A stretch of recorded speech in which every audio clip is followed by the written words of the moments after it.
BBC تجرينيا دحر إسراء دقائق كجمريو نكتكتاتلنا نعدم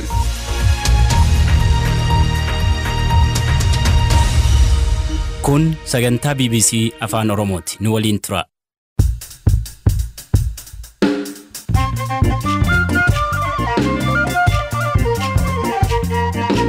Akkam jirtu hordoftoota keenya sagantaan BBC Afaan Oromoo kibxata galgalaa eegaleera. Ajajaa olaanaan waraana Itiyoophiyaa waa'ee TPLF yeroo kaasan nagaaf dursa kennine jedhan. Abaawoon tibbana yaa'ii taa'eera. Waa'ee filannoo irratti maal jedhan? Mariima miseensonni sadarkaa adda addaatti jiran yeroo adda addaatti godhataa turan garuu adda kan godhu haala qabatamaa biyyi kun keessa jiru, uummati keenya keessa jiru. Obboleessi Jaarraa Abbaa Gadaa Finfinneetti hospitaala ijaaruudhaaf adeemsarra jiran keessummaa keenya.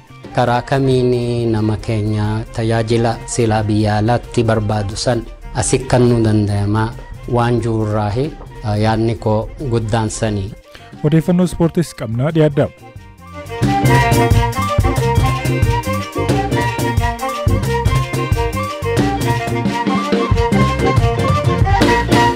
Itama George Shumeen humna waraana Itiyoophiyaa Field Marshal Biraanuu Juulaa aleellaa Izii Kaabaratti waggaa 5 dura raawwatame yeroo yaadatan umurii kee keessatti akkas rifadheen beeku jedhan.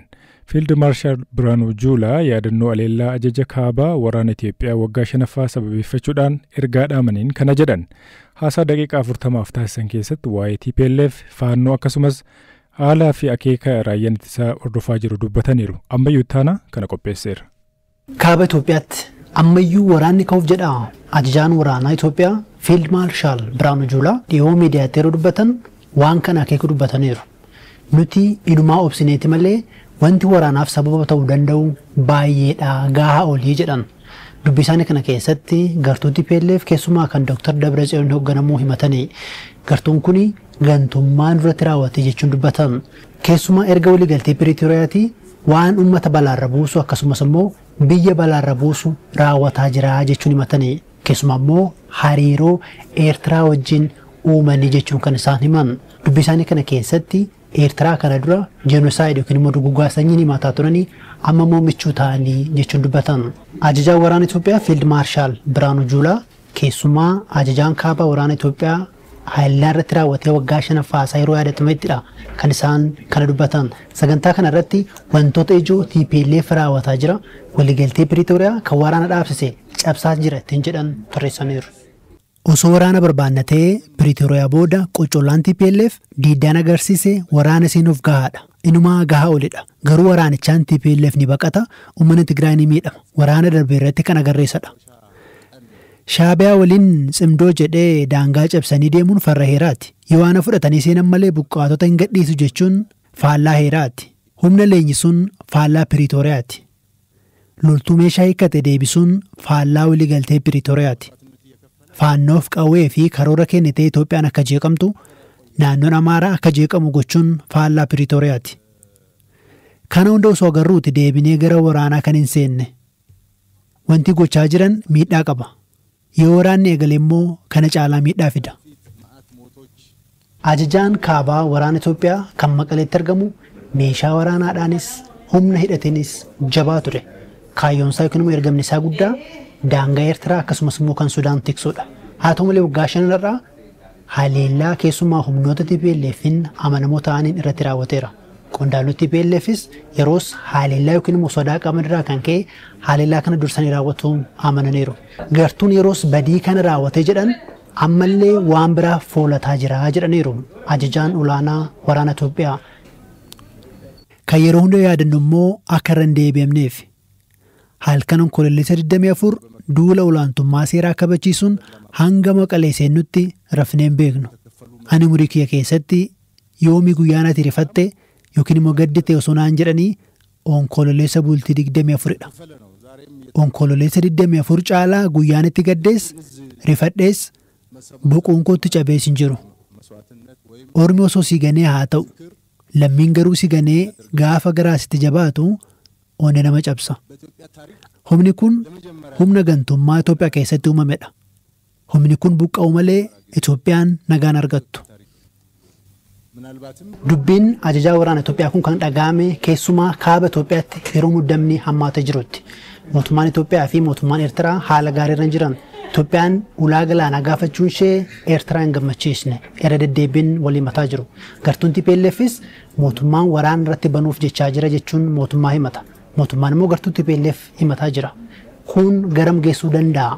Ajajaan waraana Itoophiyaa yeroo dubbatan nuti waraana hin barbaannu garuu immoo callisnee inni ilaallus jechuun himaniiru. Maal akeeka dubbiin isaanii kun? Osoo hammamuu obsinee yoo haleellaan duratti raawwate akka haleellaa ajaja kaabaa yoo ta'e ofirraa ittisuun keenya nafu. Qofaa keenya waraana dhaabsisuu hin dandeenyu. Dheengadda kaaba Wallootti faannoo waliin adda uumtanii hooggansa kennaa waraanaa turtan. Garuu isin callisneerra. Sababni isaa nuti mootummaadha. Itti gaafatamummaa qabna. Qoccollaa hundaaf deebiin kenninu. Yoo guuteerra yaa'e garuu homaa gochuu hin dandeenyu. Hin jarjarru waraana eegalluu waraana isin barbaannu. Nagaa misoomaa fi fedhii biyyaalessaa keenya irratti kan dhufe daangaa kan cabsee garuu loluu qabna.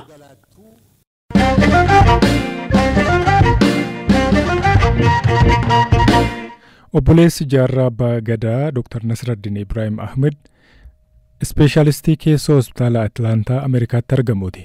Dr. Nasraddin waggoota hedduuf biyya Ameerikaatti hospitaala biliyeenaroonni itti yaalaman keessa hojjechaa turan. Qalbiin isaanii garuu biyya isaanii irraan fagaanne. Hospitaala tajaajila kennuudhaan Itoophiyaatti isa olaanaa ta'uudhaaf deemu Finfinneetti ijaaruudhaaf sochiirra jiraachuu eeran maatii olaanaatu dubbise. Black Line Hospital Pre-Medicare 4 kiiloo Tingode.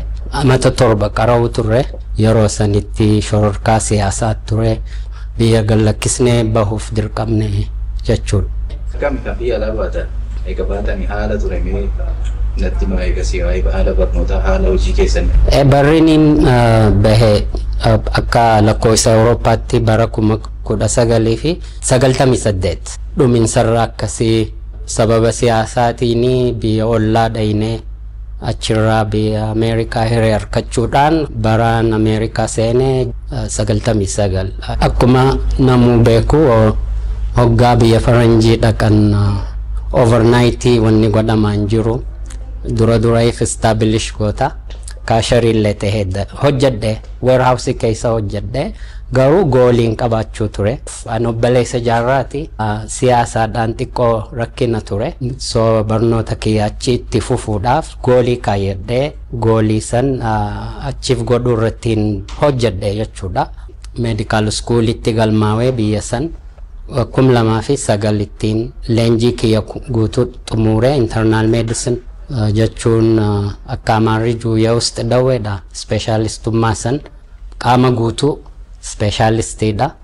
Achuma Atlaantuma keessa barnoota kiyyaas fixee hojiin kiyyaas achuma eegaan Ameerikaa seenee amma bara 26 Piedmont Atlanta Hospitaaliif hin dalagaa bara 18. Hospitaalli kun kan jiran keessa Ameerikuma guutuu kurnan taappii keessa kanaafuu hiree hedduun harkadhee nama specialistoota gurguddoo wajjii consultationaan dhihoodhaan hojjechuuf muuxannoo gayaan horachuu danda'e yeroo kana keessa. Waa'ee yaada namoota VIP ta'aniiti yaaddu jedhama. Waa'ee isaanitti himamee namni. Affluent community kana serve goona. Affluent hoggaanjuu warra kilaasii guddaa Ameerikaa keessa maybe multi-billionaires keessa dhufu. Kasan keessa uummata akkanaatiif tajaajila addaa kanneen. Waan gara biyyaa dhuftaniif ogummaa keessanii wal qabatee yaada keessa wal qabatee waan dhuftaniif immoo meelutti. Biiti nama biyyuma namaati. Zalaalama achiin jiraannu uummata keenya aadaa keenya biyya keenya namni yoo kijibe malee kanarraa bahuu hin danda'u.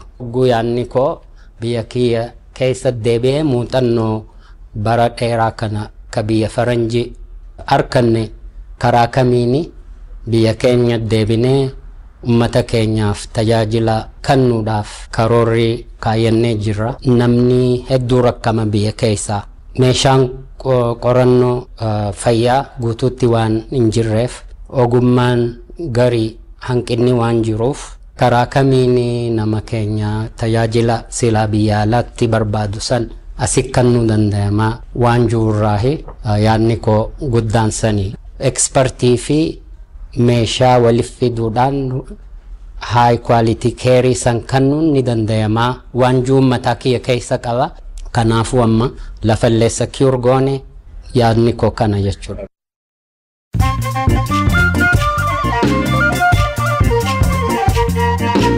amma moduun gaggabaabse isinitti himamu. Lammiin Eertiraa seeraan ala Israa'el seenee waggoota 14 jiraachaa ture mootummaa Eertiraa deeggaru wixata kaleessa biyya isaatti deeffame. Lammiin Eertiraa Israa'el irraa gara biyyaatti deeffamuun kan jalqabaa ta'u miidiyaan Israa'el Post gabaaseera.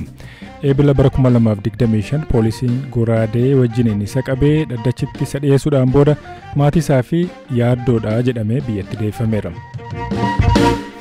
Daangaa gaarreen Yuugaandaa fi Keeniyaatti sigigaa lafaa mudateen namoonni 40 ol du'an. Gama biyyoota lamaaniin namoonni baay'een ammallee achi buuteen isaanii kan dhabame yoo ta'u sigigni biraas uumamuu danda'a sodaan jedhu uumamee jira. Namoota du'an keessaa namoonni daa'imman 14 kan jiran yoo ta'u namni 2 sababii dhoqqeen lubbuu isaa dhabeeraa jedhameera. Hojjettoonni fannoo diimaa Yuugaandaa ba'a biyyattiitti namoonni 18 himuudhaan tolooltonni 20 achi buuteen isaanii dhabamuu himanii jiru. Pirezidaantii Taanaan Ameerikaa Diik Cheenii umurii ganna 84tti du'aan boqotan. Oduun sa'aatii kanaaf qabanne isaanuma kana.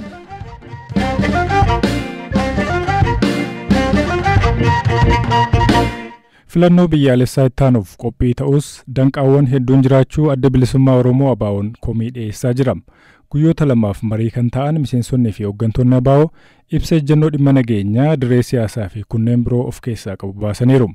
Marii ta'anii fi ejjennoo baasan ilaalchisuudhaan Habtaamuu Xibabuu dubbii himaa ABO obbo Lammii Gammachuu dubbiseera. Mariima miseensonni sadarkaa adda addaatti jiran yeroo adda addaatti godhataa turan garuu adda kan godhu haala qabatamaa biyyi kun keessa jiru, uummati keenya keessa jiru, godinni gaanfa Afrikaa keessa jiruu fi addunyaan keessa jiru waltajjii fi miseensoti gamagamatan akkuma kana immoo murtii fi murannoo isaanii kan isaanitti beeksisanidha jechuudha waltajjichi. Xumura marichaa irratti ibsa ejjennoo qabxiilee 5 qabu baastaniirtu. Isaan keessaa inni jalqabaa dhimmi nageenya naannoo Oromiyaa keessa jiru kan ilaallatudha. Isa irratti maal mari'attan qabiyyeen ibsa ejjennoo isin baastan illee maali? Ibsa kana keessatti qofatu hin taane yeroo adda addaatti dhaabni deebi'ee gaagahama naannoon Oromiyaa ergii waxabajjii 2014 akka Habashaatti jechuudha. Mootummooleen naannolee lamaanii kan naannoo Amaaraa fi kan naannoo Oromiyaa wal ta'uudhaanii nagaa waloon kabachiisan jedhanii keessumaa mootummaan naannoo Oromiyaa deeggarsa maallaqaallee godhee jedhe booda uummati keenya daangaa irra jiru nagaan arganne dhumaa ture, dhumaas jira, buqqa'aa jira, gaagamaaf goolama saaxilamee jira. Isa kana caasaan dhaabaa sadarkaan jiru kan inni kaase jechuudha.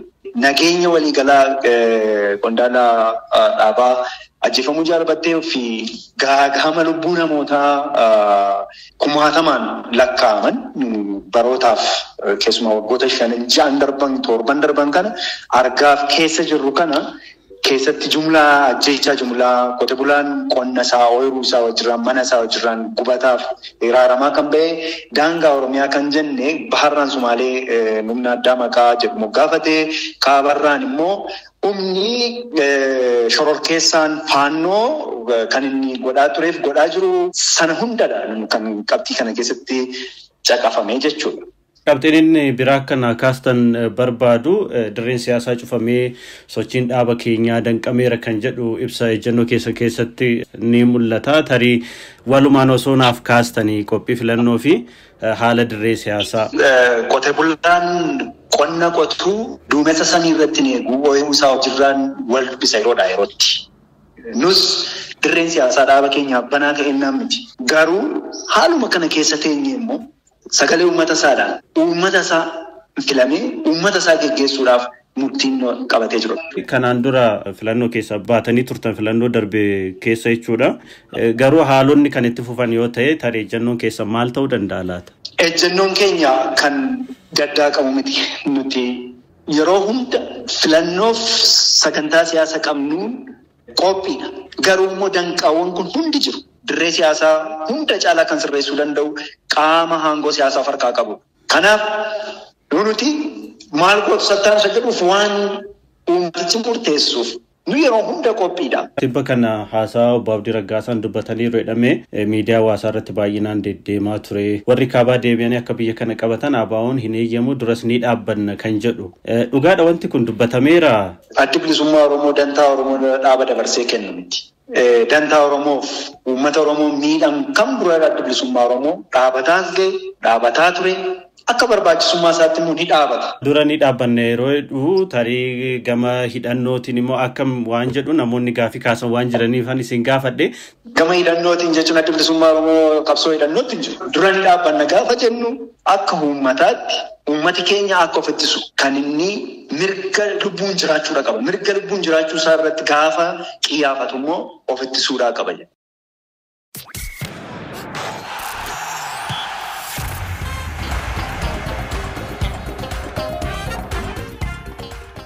Amma immoo odeeffannoo ispoortii isinitti himnaa. Odeeffannoo ispoortii isinitti himuudhaaf waa'ila koo Zalaalam Taaddasaatu na bira jira. Zalaalam, taphoonni Champions League Awurooppaa eegaman isaan kan fa'i? Tolee, hirphaa taphoota hedduudha kan eegamanii isaan keessaati garuu taphni Liverpoolii fi Real Madrid gidduutti gaggeeffamu haalaan eegama. Tapha jabaadha taphni kun Anfield irratti kan inni gaggeeffamu. Liverpool yeroo gaarii irra jiru. Wantoonni wal fakkeessan immoo ni jiru. Real Madrid namni leenjisaa jiru Xavi Alonso kanaan dura taphataa jaalatamaaf beekamaa Liverpool ture. Kilaba isaa deebi'ee morkata jechuudha leenjisaa ta'uun gara Anfielditti deebi'a.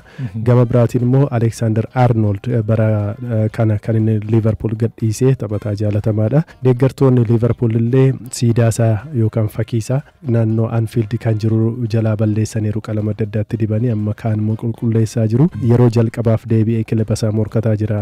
Kilabicha gadhiisee aduu ji'oota muraasaa keessatti jechuudha. Arnold kilabuma kana keessatti guddate. Umurii masaa guutuu jechuun dandeessa argaa gara kubba taphachuu jalqabe ijoollummaa isaa irraa jalqabe. Galchiiwwan lakkoofsas gammachuu koon ibsadhu jedhee jira. Deeggartoota Liverpooliin haala gaariin simatama jedhamees eegama. Kanaan dura garuu mormiin isa mudatee ture. Taphni kun haalaan kan eegamu ni ta'a jechuudha. Kylian Mbappé fa'aa har'a galchii ni lakkoofsa jedhamee warra tilmaaman guddaa argatan keessaati. Kan biraa taphni baay'ee jabaa fi hawwiidhaan eegamu tapha PSG fi Bayern Munich gidduutti gaggeeffamudha. PSG shaampiyoonaa bara darbeeti. Bayern Munich immoo Vincent Kompany jalatti bara kana kilaboota Awurooppaa keessaa taphoota sommuu amina gammaatti jiran yookaan walitti aansanii taphoota 13 ol injifatan keessaati. Isa tokko jabina yookaan cimina ajaa'ibaati kan inni argisiisaa jiru. Kilaboonni kunneen lamaan haalli tapha isaanis wal fakkaataa, cimina isaan qabanis wal fakkaataa. Kanaaf morkii jabaa har'a Paaris irratti kan ilaalu ta'a jechuudha. Kanaan dura irra deddeebiitiin Bayern Munich kilaba kana mo'atee ture.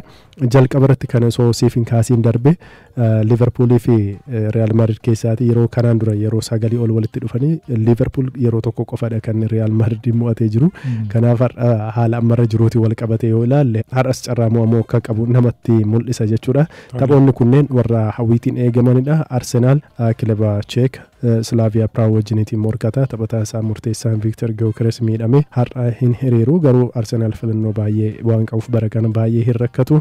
Taphni biraa eegamu Tottenham fi Copenhagen gidduutti kan gaggeeffamudha. Kilabni biyya Faransaay PSG'n baranas waancaa lammeeffatu sitti fakkaata? Ayyee bara darbee PSG'n yeroo waancaa injifate Arsenaal waancaaf darbuuf carraa guddaa qaba ture. PSG'tu injifate waancaaf dhaqqabee Inter Milaaniin irratti galchii shan lakkoofsee kan waancaa injifate jechuudha. Arsenaal garee bara darbee qabuutiin osoo waancaaf darbee jiraate carraa Inter Milaaniin injifate waancaa kaasuu ni qaba ture bara darbee jechuudha. Sadarkaa sanarra dhaqqabuun taphattoota kanaan waan ajaa'ibaati. Bara kana immoo Arsenaal gara biraati. Arsenaal kana dura beekamu miti ciminni taphattoota isaan qaban ajaa'iba. Gahumsa isaan qaban ajaa'iba. Ittisni isaanii ajaa'iba. Premier League keessaa dursaa jiru. Champions League keessaa gammaatti taphoota taphatan hin mo'amne. Kun kan sitti argisiisu Arsenaal bara kana morkataa waancaa Champions League ta'uu isaati. Atletico Madrid irratti galchii 4 waggaa lakkoofsanis kun waa ergaa guddaadha kan inni qabu. PSG'n bara kana waancaa injifata jedheen tilmaamuuni. Tilmaama guddaan inni qabu garee bal'aa hin qabani malee Bayern Munich yookaan immoo Arsenaal keessaa carraa waancaa injifachuu qabu jedheen kan inni eegu. Zalaalam Taaddasaa odeeffannoo ispoortii dhaggeeffattoota keenyatti himteef galatoomne.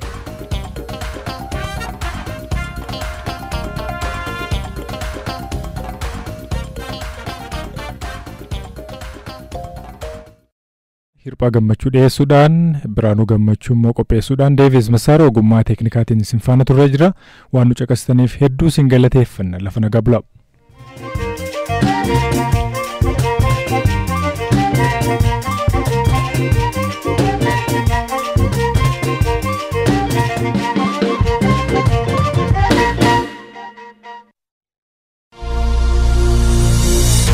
BBC ትግርኛ ዜናን እዋናዊ ሓበሬታን ሒዙ ሕጂ ይጅምራሎ ዝኸበርኩም ሰማዕትና ንፈነውና ክትከታተሉ ብኽብሪ